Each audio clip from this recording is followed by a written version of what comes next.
Hello friends, ഇന്നുണ്ടാ ഞാനും കണ്ണേട്ടനും കുഞ്ഞാപ്പിയും കൂടി പോകുന്നത് ഒരു അമ്പലത്തിലാട്ടോ. നിങ്ങളാരും തെറ്റിദ്ധരിക്കേണ്ട, ഞങ്ങൾ വെറും അമ്പലവാസികളാണെന്ന്. എന്താ വെച്ചാൽ കണ്ണേട്ടൻ ഇവിടെ വരുന്ന സമയത്തൊക്കെ എനിക്ക് അമ്പലത്തിലൊക്കെ പോകാൻ പറ്റുന്ന സമയമൊക്കെ ആണെങ്കിൽ ഞങ്ങൾ പോകുന്നതാണ്. അപ്പോൾ ഇവിടെ മാസപൂജ കേട്ടോ. ഇത് ഞാൻ വരുന്നത് എൻ്റെ കുടുംബക്ഷേത്രമായിട്ടുള്ള കുളങ്ങരയടത്താണ്.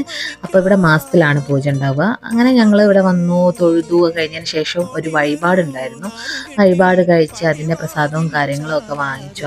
അമ്മയുണ്ടായിരുന്നു കേട്ടോ കൂടെ, വാങ്ങിച്ചു, അതൊക്കെ തൊട്ടു. പിന്നെ അതിന് ശേഷം പ്രസാദം കൊടുക്കുന്നുണ്ടായിരുന്നു. അങ്ങനെ ശർക്കരപ്പായസവും ത്രിമധുരവും പിന്നെ ഗണപതി ഹോമത്തിൻ്റെ പ്രസാദമായിരുന്നു. എൻ്റെ അതിൽ ഫേവറേറ്റ് എന്ന് പറഞ്ഞാൽ ത്രിമധുരം കേട്ടോ. ആർക്കൊക്കെ ത്രിമധുരം ഫേവറേറ്റ് വെച്ചാൽ ഒന്ന് കമൻറ്റ് ചെയ്യണേ. അങ്ങനെ അത് കഴിഞ്ഞ് കുഞ്ഞാപ്പിക്കും പ്രസാദം കൊടുത്ത് ഞങ്ങൾ നേരെ ചായ കുടിക്കാൻ വേണ്ടി വന്നു. ചായ ഉണ്ടായിരുന്നു ഇന്ന്. ചായക്ക് വടയും ചമ്മന്തിയായിരുന്നു കേട്ടോ. നല്ല അടിപൊളി വടയും ചമ്മന്തിയായിരുന്നു. അതും കഴിച്ച് ഞങ്ങൾ കുറച്ച് നേരം കുളത്തിന് സൈഡിൽ കൂടെ ഒക്കെ നടന്നു.